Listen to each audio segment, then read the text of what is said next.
It's your boy Val Vito, and I just killed my interview and next up. No cap. Let's get it.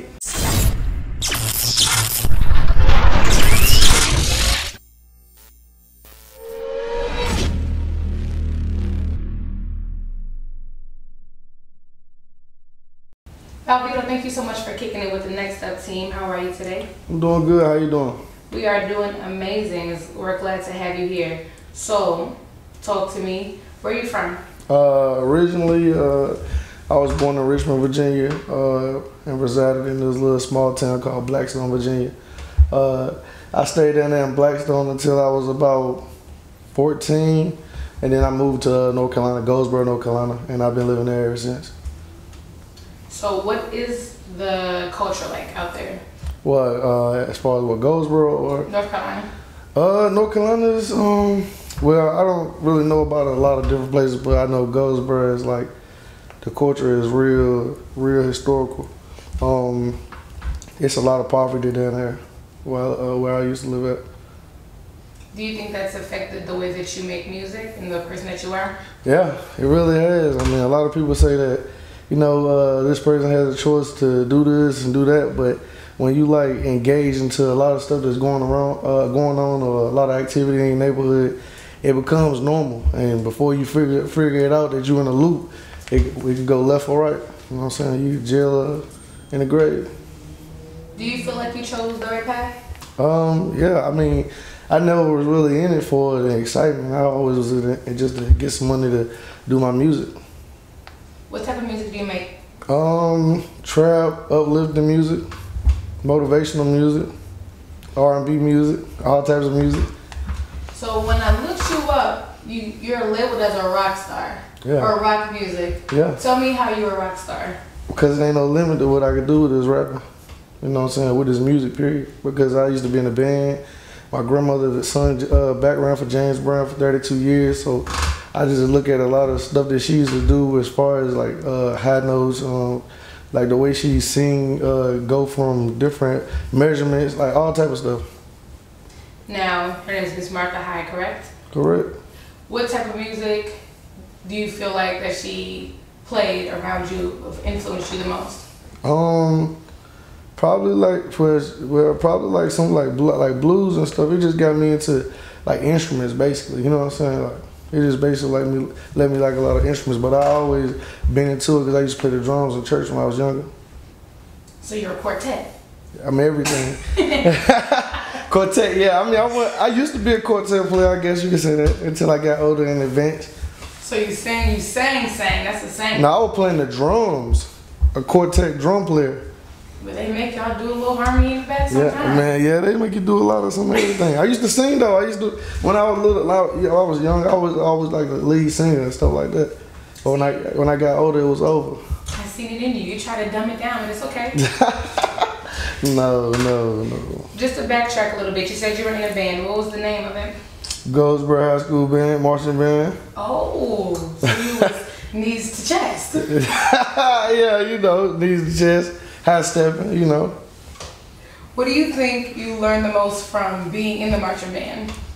Probably like learning notes, music notes, being like rhythm, yeah, cadences and stuff like that. Do you still read music? I mean, I can. I probably still can just easily because it's just gifted in me, but I don't read it every day. Is the drums the only instrument that you do play? Yeah, the drums. I used to try to play the guitar like my grandfather, but I could never get it right. I tried, and then I tried to do some piano lessons too. I mean, so I can dibble and dab, but I can't really fluently play anything but the drums. If you could play something else, what would it be? I don't really know. Like, it gotta be a drum. I like percussion. You know what I'm saying? I wouldn't want to play anything else. Have you ever performed with a live band? I actually have in DC with my grandmother when I was like in the 9th grade. I was like in 9th or 10th grade. I performed with James Brown original band in DC on the Waterfront Club. And that's pretty dope. Yeah, it amazed me because I just went to go see my grandmother sing, and she was like, you know what, while I'm here, you might as well just get on stage with me, you know what I'm saying? So I just got out there when she called my name and did a freestyle. Would you incorporate that in your own performances now, being a rapper? Yeah, I mean, you know, by me being in church coming up, I like live, you know, live bands, you know, live music. Now, you growing up in church, would you consider yourself spiritual? Yo, I'm very spiritual. Yeah, I believe in God a lot. Me too. He's dope. He is though. Now, I know that you have a lot of influence overseas. Yeah, I do. How did that even happen? Educate me. Well, basically, I mean, like, I started, like, basically promoting myself towards overseas. But the first person to ever, like, say, let me put your music on major platforms, it was crazy. It was a dude from India. Like, he hit me up on Facebook. He seen my music on Facebook because I got a nice little following on Facebook as well as Instagram. And he hit me up and he was like, I like your music, let me put it on platforms. This was like 2014 or something like that. Mm-hmm. And he put it up there and he promoted it to like the Punjab Indian community. Now, I'm not too familiar with all of Indian culture. Mm-hmm. How are people receptive to your music and what you were putting out? I mean, the song that I had put out over there, that they liked it because they had like little instruments in it. You know, like they like instruments like, let me see. They like a lot of flutes and stuff like that. So the song had like a lot of flutes and stuff like that. So. Now, besides India, where else has your music been played? Africa. Actually, my song "Make It," the one that's doing good right now. I had a dude from Africa send me the video. He was over there dancing. Oh, you're lit. Oh yeah, no cap. Now, help me understand Vito. Where does that come from? What, Vito? Uh-huh. What you mean? What's your other nickname? Oh yeah, I mean it is. Okay, I mean that's just like my nickname in school. I'm about to say, how you know that?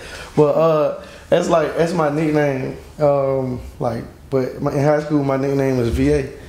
You know what I'm saying? So, but I had people like Vito, you know what I'm saying? So. That's cool. I like it. How was your high school experience? High school was. I went to Goldsboro High School. Anybody who live in Goldsboro, they know what's going on. You know what I'm saying? That's the worst high school probably in the damn state. You know what I'm saying? It's just how it is. Like, it's poverty. All the kids from the projects, everybody from the hood go to that one school. It ain't no. When I was going there, wasn't no white kids. It was all black.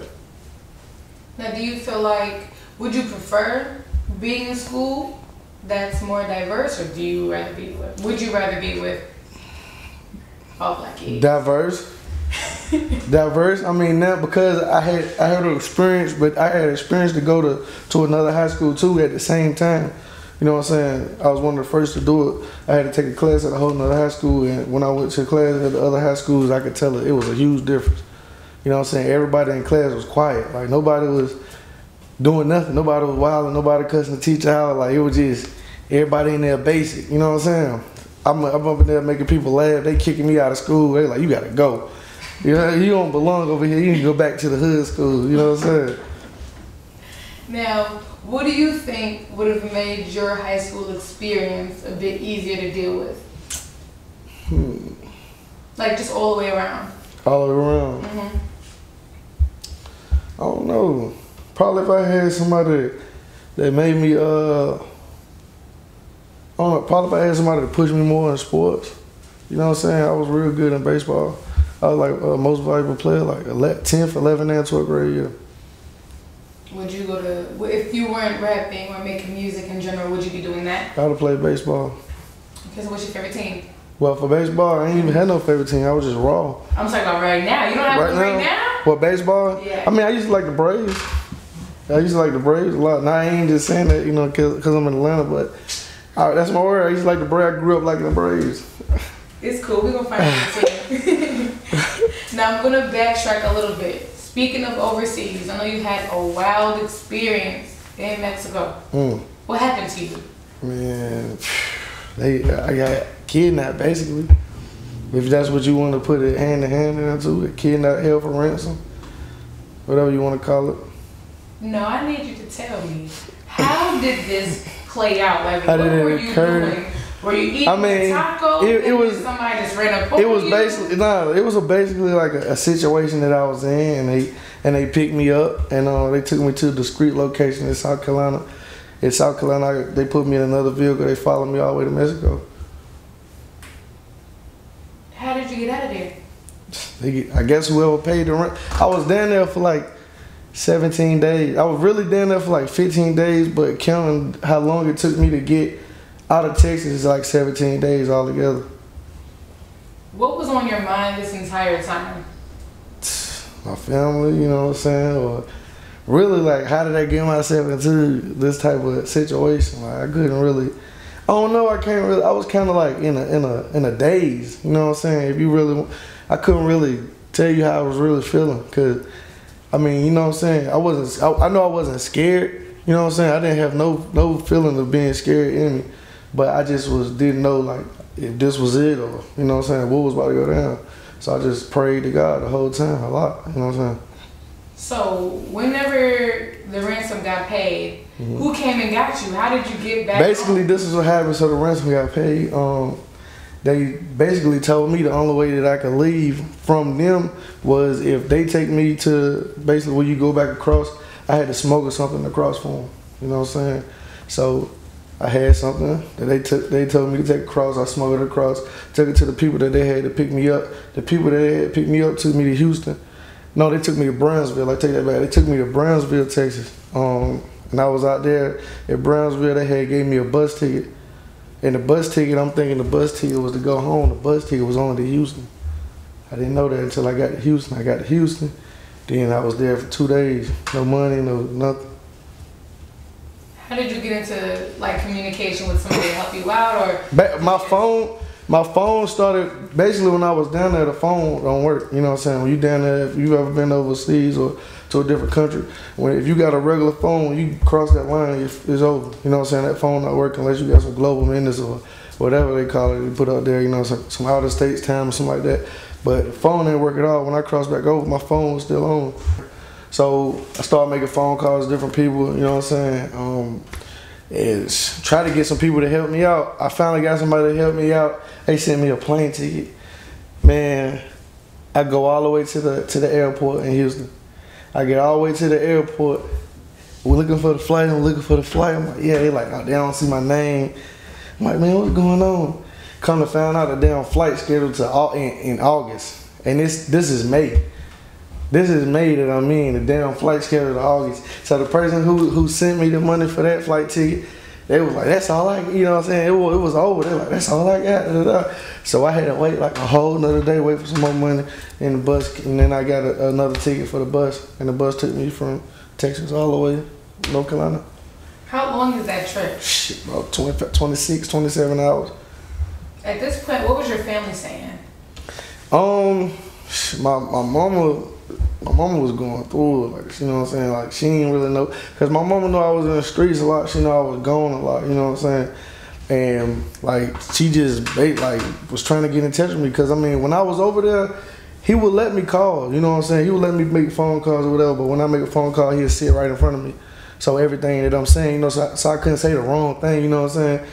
So he'd let me make a couple phone calls, and I finally did get in touch with my mama. She like, where you been at? She was like, it's been like 7 days. I've been looking for you. You know, I'm like, she was like, you been in Mexico somewhere? You know what I'm saying? She was just playing though. I'm like, yeah, that's where I'm at. You know what I'm saying? And it was crazy. So I mean, my mama, when she figured out, I told her don't call the police and nothing. I told her I'd make it home. You know what I'm saying? I knew I was gonna make it home. I don't know how. I knew I was gonna make it home though. You know what I'm saying? So. Now, do you know the people that kidnapped you? Do I know the people that kidnapped me? I'm gonna ask you to tell us. What? That's not my business. Hey, nah, but if you want me to be truthfully honest, the people that took me, no. I never even, the person who he said I had dealings with, who's supposed to send the money, I never met him in my life. And that's real talk. And I done did a lot of dirt, you know what I'm saying? I'm not gonna sit here and cap to you. That's fugazi. For real. Fugazi. Never met him in my life. What is one life lesson that you've learned after all of that? Man, don't take life for granted. Because it really can be up there, like, it's over, you know what I'm saying? In certain situations, you don't know what you're going to do. Like, and have a relationship with God, you know what I'm saying? You got to. If I wouldn't have had no relationship with God, I would tell him, you know what I'm saying, what would happen? I met all type of people over there. I met people that killed over 20 people, all type of stuff. I commend you for being faithful. through that. Because I was like, at this point, I prayed a lot, man. I'm telling you. And I seen something crazy, man. You know what I'm saying? I seen God facing the floor, like the replica picture that they paint of God. It was in the floor.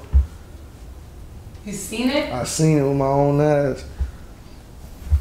I'm serious. Yeah, he was carrying you through. He had to, man, because I don't know how. You know what I'm saying? I don't know how I did it. You know what I'm saying? It was crazy. Like I still sometimes, like it still bothers me sometimes. I don't like being around a lot of people, all type of stuff. I'd rather be by myself or sometimes. That's just what happened. Like how it made me. Would you consider yourself an extrovert or an introvert? Explain them, because I don't really use them two words. I know a lot of words, but I don't really use those. So like if you're an introvert, you're like to yourself, chill a lot. You prefer to be more quiet. Extrovert. That's me. Perfect. I'm an introvert. You just chill. Yeah, because I really don't even me being a rapper, I don't even like clubs. I don't like clubbing. I want to just go to the club a random night, you know what I'm saying, ever. So what are you going to do for fun? I mean, I can have fun at home, or if you know what I'm saying, if I'm about to go and have some fun, I'm going to go out of town. I ain't going to say like I don't go out at all, but I'm just not going out, you know what I'm saying? It'll be like once every 2 months or something like that. I like to travel, you know what I'm saying? That's what I like to do. I like to travel more than anything. So if I can go to another city, I go out then, but I ain't just going out local. So where do you want to go to next? Where do I want to go to? What you mean, like what place? Everywhere. I do. I want to see the world. Everywhere. It ain't no limit for me. I want to see everything. For real, because I done already been a lot of places. I done been to California, I done been to Texas, I done been to New York, I done been in Florida, you know, everywhere. And Mexico. And Mexico. You know what I'm saying? That wasn't Hey, that wasn't, no, it wasn't the vacation, it wasn't Cancun. Or wherever everybody having the celebrations and all, it wasn't none of that. I mean, people like, yeah, y'all been down there to Mexico to Cancun too? I'm like, nah, I ain't been to Cancun. You know what I'm saying? I've been where you can't go, where the border was happening at. Or where you can't come back from. Yeah. For real. Like, it's real down there. The border patrol too. I got into altercations with them like 3 times while I was down there. Cause they real, cause you know, I ain't even gonna lie, they was making me do crazy stuff. Like, they was making me do runs, like across the border, like trying to see if I can get across. What they gonna say? What happens? What they gonna say when I go across? You know what I'm saying? How much information they try to get from me? All type of stuff. So I can come back and tell them what they say. I be riding with somebody they cross the border every day. I'm not gonna lie, that's kind of smart. Yeah, it is. They do that. Cause a lot of people don't know, like, it's kids that live in Mexico and they cross the border every day to go to school in Texas. You know what I'm saying? So they can learn English. People don't know that though. Why would you expose them when you know what's going on in our government right now? Hey, shit, he want to build a wall. Ain't no need for no wall. They got too much shit going on. That is what a wall gonna do? They know what's going on. This ain't no, the border patrol, they working for them too. They working for the cartel. All this stuff going on. It's a crazy world. It is. For real. So, forget the past. We've grown from that. You know, thank you for sharing. What are you doing now with your music? What are you going to put out now? I've been putting out a lot of videos lately. I got a video, Make It. Make It got almost 50,000 views. I got Wonder Why. I think Wonder Why just hit 20,000 views. And yeah, so I'm just working basically. Like, just putting my music out and spreading as many places as I can. Well, what can we expect from you within the next couple of months? I'm actually trying to do a webisode series on. Well, I ain't trying. I'm going to do a webisode series on what happened to me, like my whole life building up to my career, going to Mexico, all of that type of stuff. That'd be dope. Are you going to be yourself? Yeah, I'm gonna be myself. I actually am. I'm gonna be myself and try to incorporate people from my neighborhood. Just try to make it, you know what I'm saying, make it a project where all the people from the city that know me can really get in, you know what I'm saying, get some exposure for themselves. Are you a good actor? Am I a good actor? Yeah. I mean, probably so. I can do everything. Hey, probably so. I mean, I didn't act before. I remember doing little plays and stuff when I was younger, and I always had like the main roles. So Church plays don't count. man, it don't. Hey, church plays, school plays, all the plays. Okay. I did them all. You know what I'm saying? Now be honest. Was you the shepherd or were you? But the Lord. This is the reason for this season. I was out. Look, if I want the main character, I was the person that won't say nothing. So it had to be one of the two things. You know what I'm saying? I won't be in no sheep though. I won't about to be on my hands and knees walking around in front of the church and nothing like that. No. It's alright. We know. I heard about you in these solos. It's okay. Yeah, I know. I know that's right. I know that's right for sure. I want you right now to tell these beautiful people in the world why you're next up. I'm next up because I'm the best in everything I do. And ain't nobody been through what I've been through. Period. Point blank. Word. Word. Tell these wonderful people where they can find your music, all of your social media. You can find my music on platforms, Spotify, iTunes. You can find my videos on YouTube, Val Vito. Everything Val Vito. On Instagram is Val Vito with 3 O's, VALVITOO. Great. Thank you.